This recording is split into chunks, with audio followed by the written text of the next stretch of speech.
Willkommen bei Crafting Transformation. Mein Name ist Jürgen Mühlbacher und ich bin der Host des heutigen Interviews. In unserer Season 2 Becoming a Transformer geht's wie immer darum, selbst einen Impact zu schaffen und die Welt ein Stück weit zu verändern. Dazu haben wir heute einen ganz besonderen Interviewgast und das Interview wird auf Englisch sein. Aber die ganze Intro hier, die bekommst du natürlich wie gewohnt auf Deutsch zu hören. Und worum geht's dabei? Heute erfährst du, was es mit dem Slow Movement auf sich hat, wie man selbst mehr Slow in den Alltag bekommt und welche Trends uns in der Zukunft erwarten werden. Und wenn du diese Folge spannend, wertvoll oder hilfreich findest, teile sie doch gerne mit jemandem, mit einer Person, der du damit Freude machen kannst. Und jetzt viel Spaß beim Reinhören. Welcome to Crafting Transformation. Today I'm honored to have Honoré on the show, best-selling author of the book In Praise of Slow and one of the people who brought slow to a broader audience. So hello Carl, and thanks for being here with us. Hello, I'm thrilled to be with you. Thanks for the invitation. Carl, you came to the slow movement with the book In Praise of Slow, or you wrote about it in depth. How did you get in touch with the slow movement in the first place? Well, back then I was stuck in fast forward. I mean, every moment of my day was a race against the clock. And I had a sense that I was rushing through my life instead of living it, but I just couldn't stop. I think we get stuck in autopilot, we get stuck in roadrunner mode, and we don't know how to get out of it. And often it takes a shock to the system or a wake-up call to make us realize that we have forgotten how to slow down and that this is doing us real harm. And for many people, that wake-up call comes in the form of an illness. One day the body just says, that's it, game over, can't take the pace anymore, and you have a burnout or some kind of illness, or just can't get out of bed one morning. My wake-up call took a very different form. It came when I started reading bedtime stories to my son. And back in those days, I really just couldn't slow down. So I would go into his room at the end of the day and speed read Snow White, right? So I'd be skipping lines, paragraphs. I became an expert in what I called the multiple page turn technique, where you try and sneak 2 or 3, which of course never works, right? Because our kids know these stories back to front. And my son would always catch me and say, Daddy, why are there only 3 dwarves in the story? What happened to Grumpy? And this really appalling state of affairs went on for some time till I caught myself flirting with buying a book I'd heard about called The 1 Minute Bedtime Story. So Snow White in 60 seconds. And I remember thinking, hallelujah, great idea. I need that book now. Amazon drone delivery. But then the second reaction came through, and it was like a light bulb went on over my head. And I suddenly thought, whoa, has it really come to this? Am I really in such a hurry that I am prepared to fob off my son with a soundbite instead of a story at the end of the day? And that was almost like hitting rock bottom. And I realized that I just had to change. And that's the inflection point. That's when everything turned in a different direction for me. Thankfully, didn't get the heart attack. It felt pretty bad about the bedtime stories. So what was your first touch point with slow then? So I think it's more like getting on a journey to discover how you slow down, if that's correct. Yeah. I mean, my personal touch point was that back when I began thinking about my own slowing down, I wanted to anchor it in the bigger picture. I'm a journalist, I'm a writer, I'm interested in what's happening in the world. So I set off around the world to investigate and, my own addiction to speed, but also the bigger picture. And pretty soon it became apparent to me, and we're talking now almost 20 years ago, that I wasn't alone, that everybody, even back then, we're talking just a couple years before the iPhone came out, people just felt like every moment of the day had become a race against the clock. And that there was a countercurrent, that there was a pushback of other people saying, no, I refuse to sacrifice my life on the altar of speed, busyness, distraction, overstimulation, right? And there was slow food. The slow food movement already existed at that point. And they had already taken the word slow and said, we are not ashamed to be slow. We are proud of slow. And they, I think, help break down the taboo a little bit with that. So at the beginning for me, the touch point was, I guess, formally, it was probably Slow Food was the first organization that I heard of. But the idea, what I saw in the spirit and philosophy of Slow Food, I immediately thought, this can apply to everything. So that was kind of the lens that I went in, was thinking, there's this very simple idea about slow. Slow with a capital S is not doing everything very slowly, missing deadlines, right? I'm not an extremist of slowness. I love speed, right? I'm a naturally fast person. I live in London. I love the volcanic energy of this city. I play fast sports like hockey and squash. I love fast, but faster is not always better. That's the key here, right? And the slow revolution, the slow philosophy movement is about doing things at the right speed. So understanding that there are times to go quickly and fast, but there are also times to slow things down and play with different rhythms and tempos. Musicians talk about the tempo giusto, the correct tempo for each piece of music, and that kind of gets at what slow is about. It's about finding the right tempo for the moment, meeting the moment with the right tempo and with presence, because ultimately really slow it's not just about fast and speed and pace. It's a mindset. It's about being present, mindful in the moment. It's about doing one thing at a time. Do you remember the days when we did that?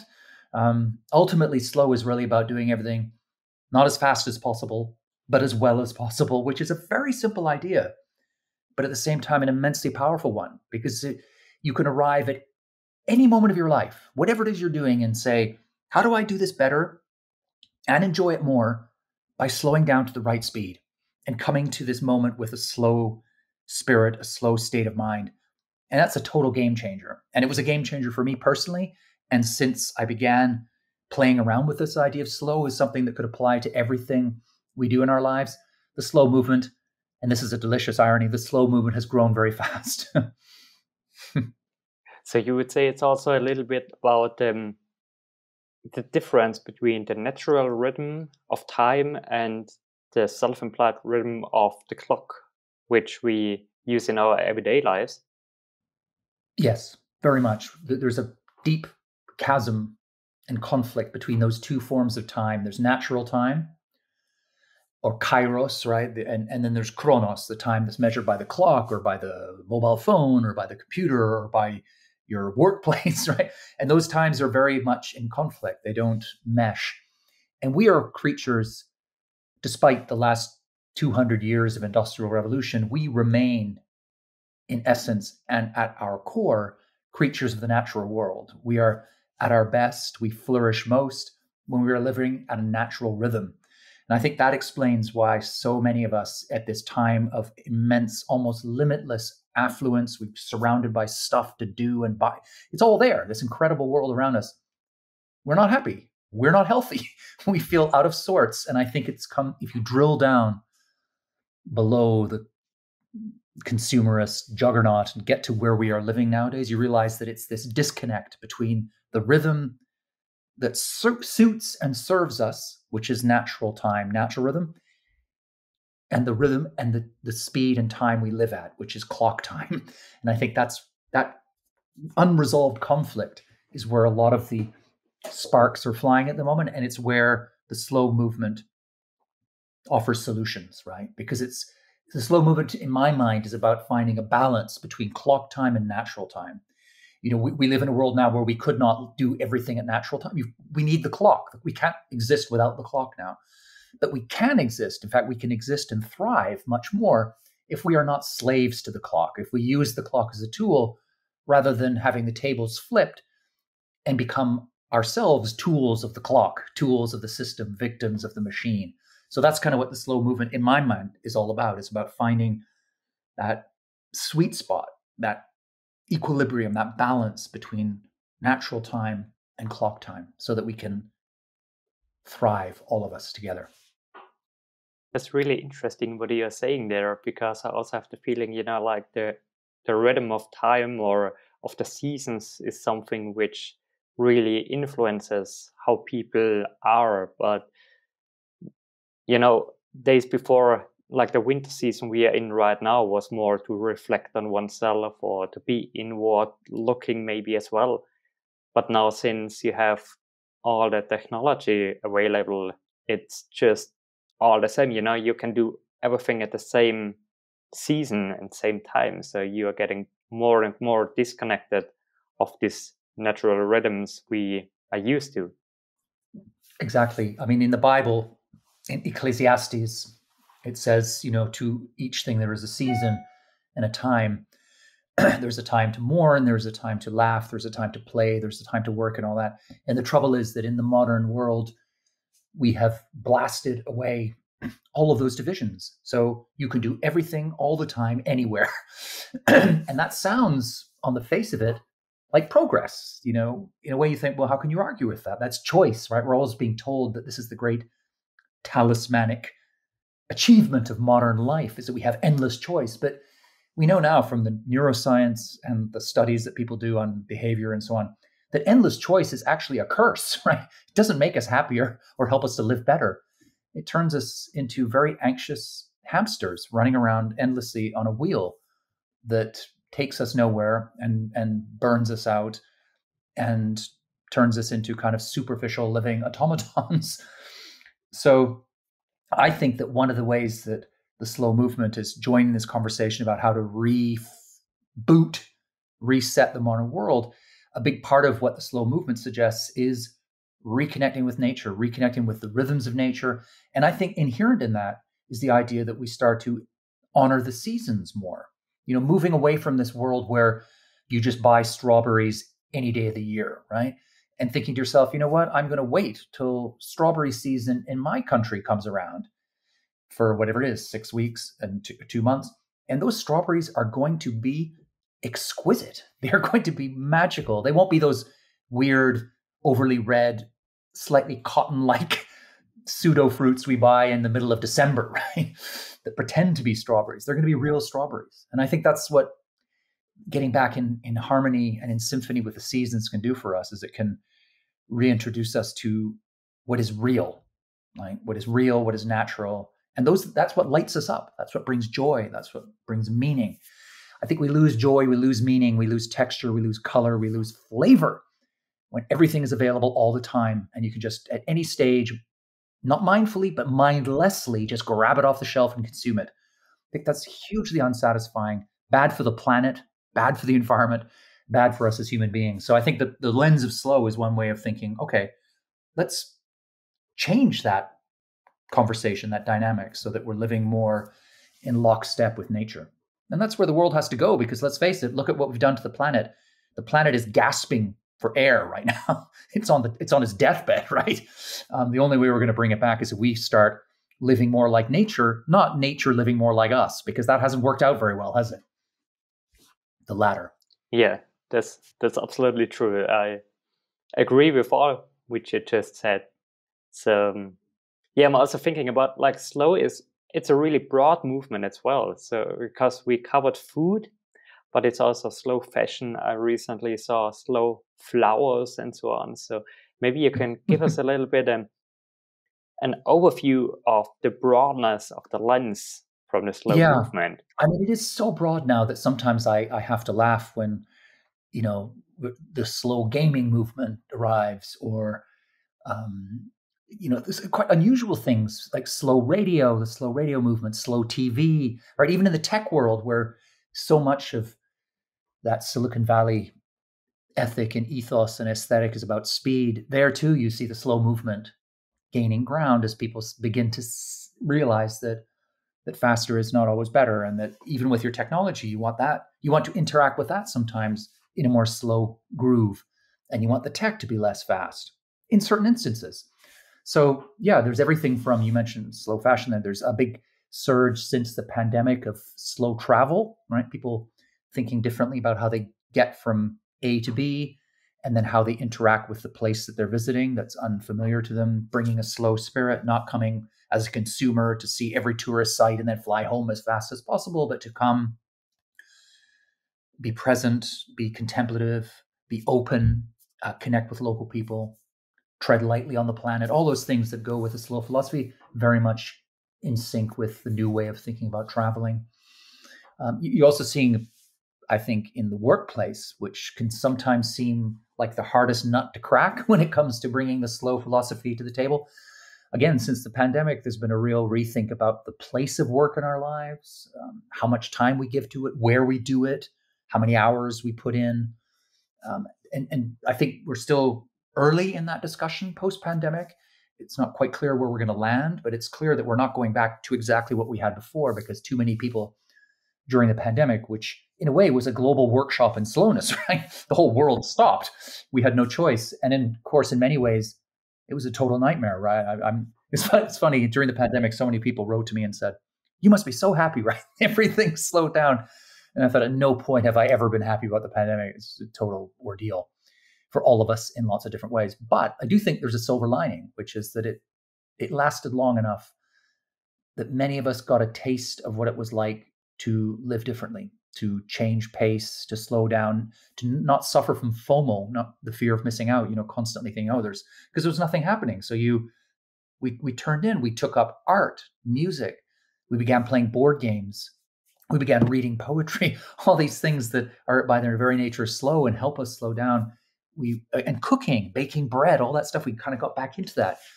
And I know some people have just dropped it as the pandemic has ended, but others have not. And I think that spirit has spilled over into the workplace, where people are saying, you know what?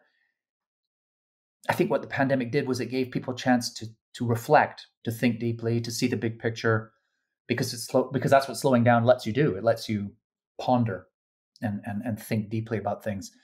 And people thought deeply about the lives they were living before the pandemic, and they thought, you know what? That wasn't really the right life for me. I was on autopilot. I was just sleepwalking, going through the motions. And so you've seen so many people coming out of the pandemic and saying, you know what? I want to live a slower life. So they're either changing the way they work, or they're moving from the city to the country, or they're getting out of a bad relationship, or whatever it is. They're making changes, the kind of changes you can only ever make if you slow down and think about things deeply. And it's very revealing to me that many decisions people make now are about building a slower life. So you also see the rise of the 4-day work week now, which has become a huge experiment in many countries, many companies embracing it. And part of that, sure, it can make people more productive, which is great, but it also, by doing so, or one reason it makes people more productive, it allows them to slow down one more day a week. And that, allows them to take up a hobby or spend more time with the people they love and that matter to them. And of course, I think the pandemic put death in our minds in a way we hadn't before. And a lot of people, I think, were thinking, well, if I'm lying on my deathbed looking back, nobody in that position thinks, I wish I'd spent more time on social media, or I wish I'd spent more time working or shopping, right? What people remember at the end of their lives when they look back is, I wish I'd spent more time playing with my children, or going for a walk with my partner, or looking at sunsets, right? All the slow stuff. So I think a deep tectonic change has occurred with the pandemic. And I think a lot of the changes that will come out of it could be classed under the umbrella of slow. Yeah, that's what I was thinking as well. I mean, is it a lasting change, or is it just a change because we are forced to stay at home and everything goes back to the regular life afterwards? So what's your take on that? Well, that's the big question, and I don't have a crystal ball, nobody knows the answer to it, but my sense, and I think we're long enough out of the pandemic, or, it's far enough, much of it behind us, that it's pretty clear that we are not going to snap back to exactly what we had before, that the status quo ante is gone. So the question now is, what kind of new status quo, what kind of new normal do we forge and create together? And it just seems to me that the pressure to embrace slow was already strong before the pandemic. The great lesson the pandemic was that slower can be better. And so I feel that it will stick. And then, of course, on top of that, we've got real seismic macro pressures coming into play, like what's going on in the environment, all this sort of extreme weather. I mean, I think that's really focused minds about thinking long term, thinking about how we live our lives and how that affects the planet. And a big part of that conversation is fast versus slow, isn't it? So I think that is the whole climate thing has moved way up the agenda in a way that it wasn't even a year and a half ago, I think. And then also the economic crisis that you see in many countries, the cost of living crisis, and the gross division of economic inequality and so on. I think it feels like the system is shaking in a deep, profound way, and that this is not just some passing fad that we're going to write about in the Sunday papers and do a couple of podcasts on, and then it will be ancient history. I don't think so. I think something really significant has happened and is happening now. What it will actually look like at the other end, I don't know. But I think I can see the silhouette already of the new normal. And the new normal will be different from the old normal. It will be more slow. Yeah, I'm curious how it's going to look like, because what I see is also, I mean, you already mentioned that the umbrella of slow is really broad and there are so many things underneath. Some things I came across which are, I'm not sure, maybe you can tell us afterwards if it's similar or how it fits in, is minimalism and, like the whole wabi-sabi, for example, or the whole mindfulness movement. So these are Yeah, things which I have the feeling are all part of under the umbrella of slow. I think so. I mean, it could be a little bit pompous or grandiose on my part to claim that the umbrella is slow. I mean, maybe the way I tend to think of it is that there's a Venn diagram out there.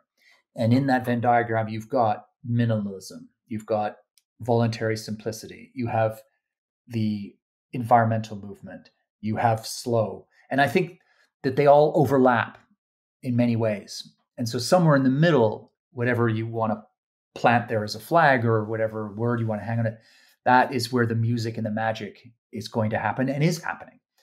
And so you've got people who come at that central circle from the minimalist camp, for instance, and that's hugely valuable. They use different language than I would use sometimes, and their angle is slightly tilted differently from mine. When I come at these conversations thinking about pace and time and so on. They're thinking more about stuff and consumption, but I talk about those things too, right? And they will also talk about, if you have fewer things, then you've got more time. If you feel you're less beholden to debt. You don't have to rush around doing another week's work. So there's so many interlacings and overlappings. But I think that's why I feel that something big is happening. Anytime you've got people coming to a very similar, if not the same conclusion from different angles, I think, in the culture, that's a sign that a meaningful shift is afoot. Something real is happening. And how would you say for our listeners, for example, I mean, how do you get to learn this kind of natural pace, or how do you get into the slow living? Well, in one word, I would say you do it slowly. This is one of the ironies today, is that we're so impatient that we even want to slow down fast, right? So people hear a podcast like this or watch, I don't know, my TED Talk or read a book or suddenly think they want to slow down. And then think, well, okay, how do I do that? Well, I'm going to sign up for some yoga, and then I'm going to run across the street to do some meditation. Then I'll rush home and cook a 4-course meal. And it doesn't work that way, right? Slowing down takes time, and you need to do it with a slow spirit. Partly what that means is understanding that you don't just flick a switch and you have the inner calm of the Dalai Lama tomorrow morning, right? It's a process of learning, of experimenting, of making mistakes. I always think of slow as, a couple steps forward and then maybe one step back, right? You're going to feel resistance. You're going to feel withdrawal symptoms if you're leaving a very fast, over caffeinated, underslept life. If you start slowing down, at first you're going to feel panic and guilty and ashamed, and you're going to go back and speak. So I always say to people, take time and try to do small steps, like baby steps. So start with something small, like your phone, for instance. If you're somebody who has your phone on constantly, always with you, carve out next week, I don't know, carve out a couple hours a day when your phone is switched off or it's not with you, right? And then at the end of the week, do a little debriefing session. What did that feel like? Did that change? Did that hour become different for me? Did I enjoy it? Could I spend more time or less time, or move the times around, and kind of build from there? So do little pilot projects, I think, experiments personally. And then you find your own recipe for slow. Because that's the other thing, of course, is that in a fast, globalized consumerist world, we kind of expect everything to be the same, right? That's the way that system works. Here's the recipe, follow it, right? But that's not how the world really is. That's not what human beings are like. We're all unique. Slow to me is going to be different from slow to you, and slow to you, something slow to you might seem kind of fast to me, right? So it's really about taking the time to pause, to slow down, to think, to reflect, to analyze, to observe, to feel yourself, to get reconnected with yourself, and then to start ask those questions about what might slow feel like and look like in my world. What are the small changes I can make this week? And then check in a week later and see what worked, and go from there. So make it a project. Don't turn it into some kind of terrible burden that you think, oh no, I've got my slow thing to do. No, have fun with it, right? It's meant to be playful. It's meant to be pleasurable. And it will be if you do it in the right spirit, which is slowly, right? If you slow down slowly, I think that's the way to start going. How do you do that in your way? I mean, like there are so many different areas of slow. We already covered some like slow food, slow fashion, and so on. I mean, do you cover all of these in your personal life as well? And how do you do it? Yeah, I mean, I guess when you get to my stage, I mean, maybe I'm an advanced student of slow. I've, to me, it's second nature now. So I have my whole metronome, my whole chip that I have inside my head is a slow one. So whatever I'm doing, even if I'm doing something new, I will arrive at it with a slow approach. I'll be thinking, okay, here I am. I'm undistracted. I'm completely here now, trying to do this thing, trying to enjoy it, trying to do it well. And I'll give it the time and attention it deserves. So for me, that's a kind of universal filter or lens that I bring to everything I do. But of course, within that or beyond that, there are little, I suppose, tricks or hacks and things that I do that anyone can follow or find their own version of. I mean, for technology, for instance, I have an iPhone, but I don't feel in any way enslaved by it. My notifications are permanently turned off, right? So I never get. I decide when to look and see if there's something in my inbox or I've got a text or whatever. I decide. I don't get distracted all the time by beeps and whistles and chimes. So that's one thing that's very different. I think it's wherever possible, if you keep your phone out of the bedroom, right, away from you, you allow yourself to have no screen time before you go to sleep. I think that's an immensely healthy and slow and good thing to do. I'm also much better now at saying no, right? This is one of the things you need to learn to do. My book, as you said at the top, is In Praise of Slow, my first book. But it could easily be in praise of no, right? Because what you're doing to slow down is you're saying no in a world where you've got so many options, endless. The world is this infinite smorgasbord of things to do and consume and eat and experience and say yes to. And a culture that tells you must say yes to everything, right? That no is it's a dirty word. The boring person says no. You're the killjoy if you say no. But what that means if you never say no and you only say yes is that you find yourself overloaded. You're just rushing through things. You're juggling 25 things. You're not really enjoying anything and you're just going too fast. So I've got very good at doing a kind of slow triage, right? So anytime anything comes in, and I get lots of offers to do things, most of which I would love to do, but I know that I won't do them well or enjoy them or be a decent person if I said yes to them all. So I take time to think what's important, what's really important, what's urgent, and what's important. And if it's not in the important camp and it's only urgent, then it goes, right? And then I find that, I end up saying no, which can be scary at first, but you find that if you explain to people why you're saying no, you don't just say no. You say, I can't do this now because, I've got these other things that are going on. I love this offer, this thing's, and then you come back and often they'll come back. If it's work, they'll often come back 3 weeks later or 6 weeks later, or 6 months later and say, we know you were busy too, but because actually when you say no, you set yourself off from the crowd who say yes to everything. And what I think it boils down to is, and this is a very slow way of putting it, is that when you say no to things that don't really matter, what you're really doing is saying a very big yes to the things that do matter. And I think that's a way of thinking about the slow philosophy. Less is more. That's a really interesting thought. I like the idea. I mean, like really to prioritize, to think about what's for you personally important thing which you want to do and not follow all the crowds around and maybe the temptation of social media which leads you in a certain way, but more focus on yourself. And yeah. Well, I often recommend to people that they create a not to do list. So we all have to do lists, right? But to have a not to do list, and you use the not to do list like this: when you're doing that triage and you're taking things off your to do list or not putting them on it, you put them on the not to do list. So you keep them there. They're there as a kind of memory, and then it's really helpful to come back a couple of months later and look at the not to do list, and you realize once you've got that perspective that the things on the not to do list that you said no to 2 months ago, when you said no to them, you probably thought, "Oh no, this is disastrous. I would love to do this. This is a big sacrifice I'm making here." 2 months later, you'll look at your not to do list. I guarantee you won't even remember 90% of the things on it, right? Because they weren't that important. They just felt important in the moment because people told you they were important, or other people were doing them, or inertia, or lots of different reasons that don't add up to it more than a hill of beans. And that's why I think the not to do list is a really useful tool for coming back later and just giving yourself that bigger picture perspective. Because so few of the things that we actually do are important, that really make a mark and that really matter in the long term. Very few of them are. And we can let a lot of the stuff go now and save ourselves the time and the grief and the stress and the energy in order to invest all that in the stuff that really matters. So managing your time in that way, I think, in a slow way, is such a crucial step towards living a better life.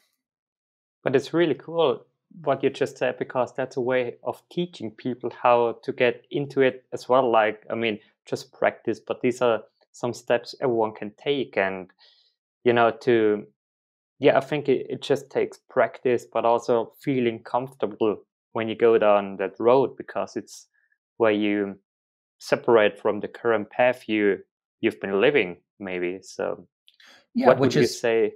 I mean, like, sorry, how can we teach people to get more slow in their lives? I mean, is it something we have to teach the children as well, or? Yeah, I think that's where we start, right? You start anything you want to teach to a society, you start with the children.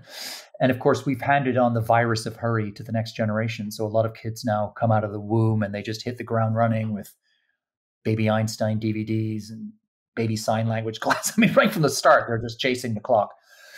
And that's just totally inimical to what childhood really should be about. So I think, and we do see this now, this is one of the areas where you have seen in the last few years really big strides towards creating a slower world, is the slow education, slow parenting, slow family, slow kids, whatever you call it, that movement to bring slow to children. And I do a lot of work in that space because I think it's so, so crucial to get people as young as possible understanding that there is a different, more natural, healthier, and better way to think about and use time, which is the slow way. And so you get to and actually children are completely open to it, because let's face it, nobody is born with a sense of the clock, right? I mean, one thing we all know about small children is it takes them years to understand what clock time is. They're born understanding natural time intuitively, instantly. But clock time takes years. I remember, when my children were really young, saying to them back when I was very fast, saying, hurry up, we've only got 5 minutes. And they'd say, what does that even mean, right? What does 5 minutes mean to a 3-year-old? It's totally meaningless. So we do need to teach them clock time, but we need to teach them it in the context that I discussed earlier of understanding that clock time is a useful tool, but it mustn't become our religion, right? A kind of idolatry. And it can be used as a tool and a toy, very, very happily, wisely, and productively, but only if we pair it with an understanding that really what lights us up, makes us sing, is natural time. So you're getting that balance again. And the younger we can teach people that, the better for everybody. Where would you say, like, is the place for the clock time as a tool in our lives? And maybe that. Where should we in the future see the clock time in our lives as a useful tool? Well, I think certainly in the workplace, it can be very helpful, especially as we work across countries, and you need clock time for that sort of thing. But even within the workplace, you can change gears between natural time and clock time. You can say, okay, we've got a big deadline at 3 p.m. today. We've arrived at the office at 9.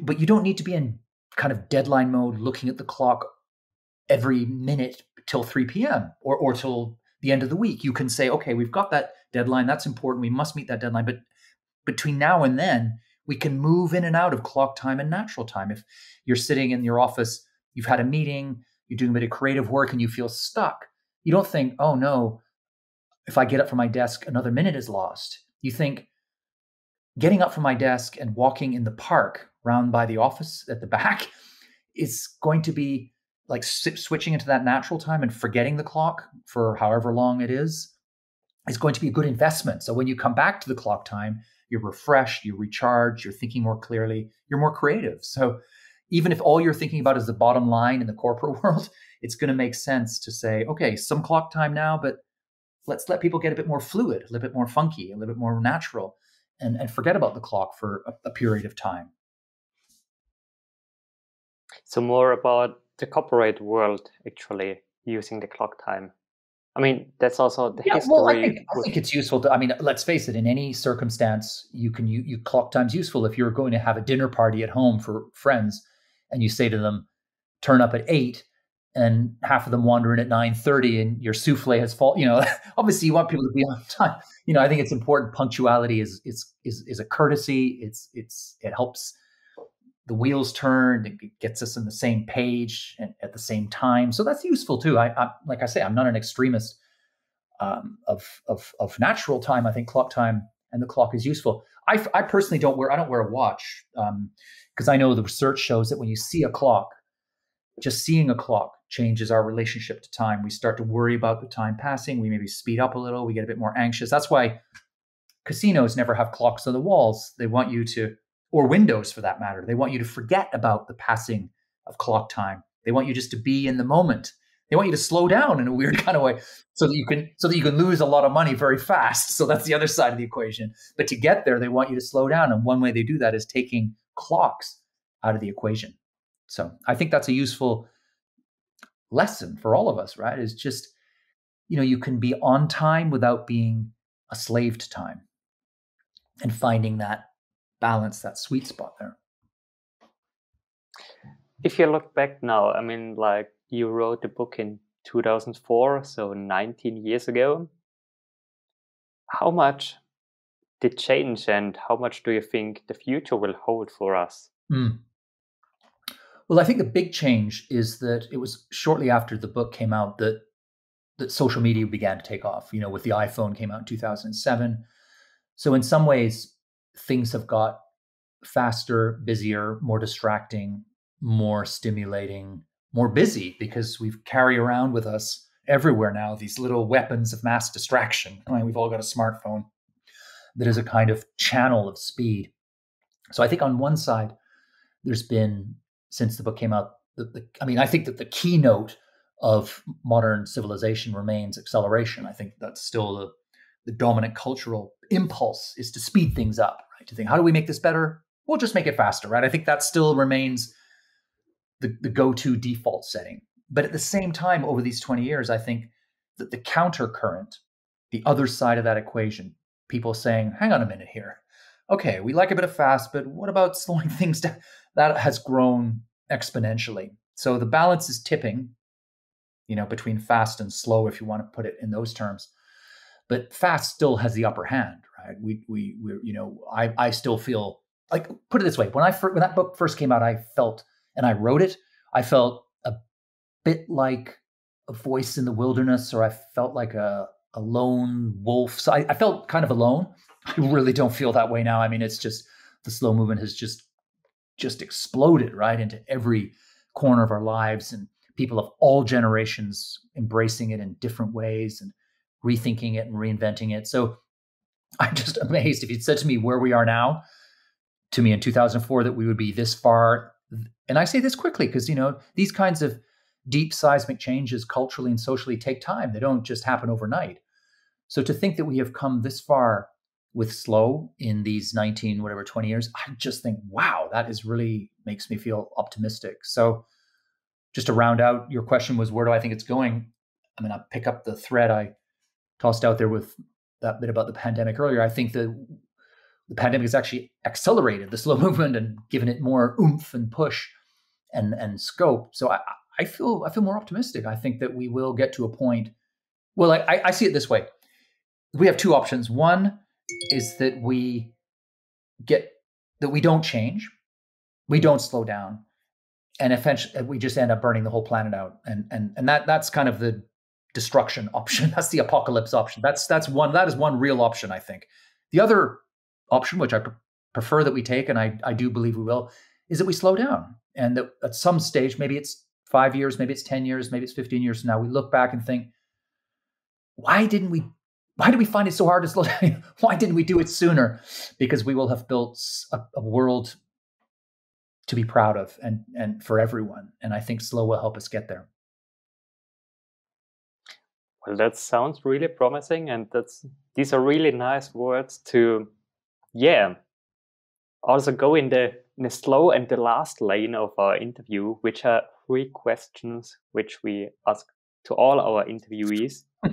And Bring 'em on. well, you can answer them with one sentence or as you like to. The first one has to be really easy for you. It's, what is your slow ritual? Gosh, I suppose I have a few, but for me, I think the one I always go back to is cooking. I'm a chef in another life, a chef monkey. I love to cook, and there's something, for me, cooking is just like yoga. It's so relaxing, and it also then connects me with other people because I'm making food and then for people, breaking bread with them. So yeah, for me, cooking. Cool. Well, I like that too. That's a really good one, though. The second one is, what does it mean for you to be a transformer?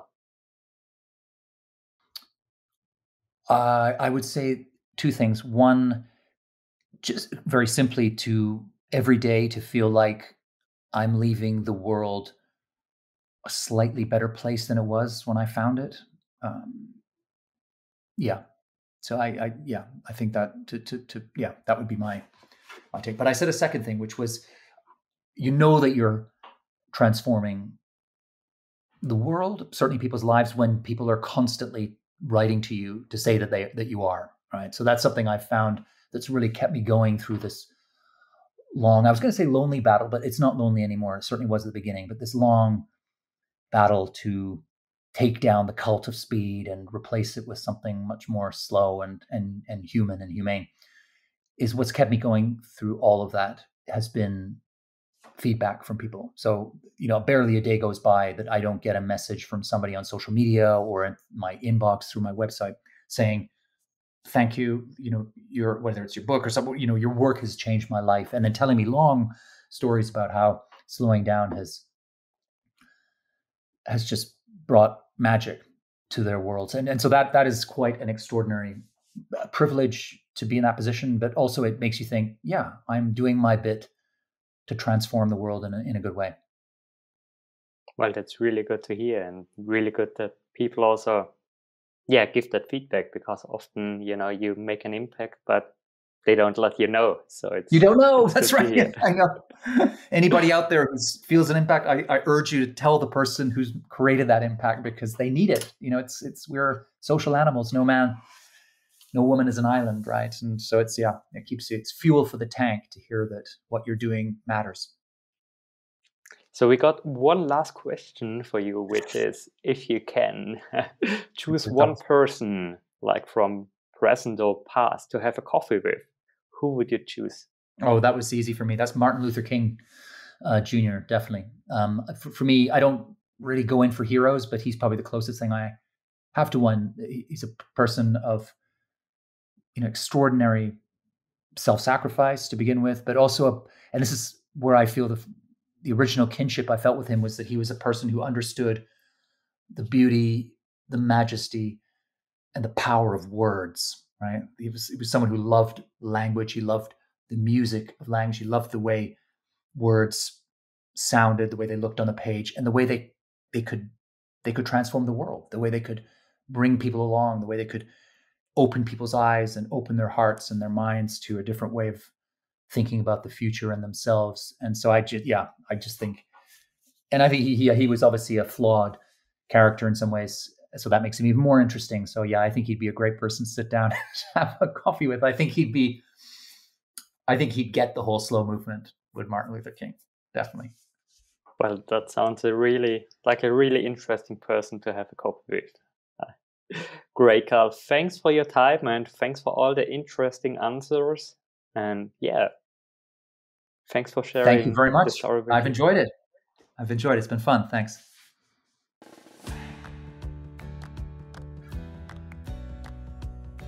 So, das war's auch schon für dieses Mal. In unserer nächsten Folge geht es um Müll. Besser gesagt darum, wie man ihn vermeiden kann. Denn wir haben uns das Thema Zero Waste vorgenommen. Aber davon bald mehr. Und wie immer, wenn du jemanden kennst, für den diese Folge spannend, wertvoll oder hilfreich ist, den sie interessieren könnte, teile sie doch direkt mit dieser Person oder teile den Podcast, wo du denkst, dass er einen Impact macht, um mehr Menschen zu erreichen. Wir freuen uns darüber. Also, bis bald, craft your ideas, transform the future.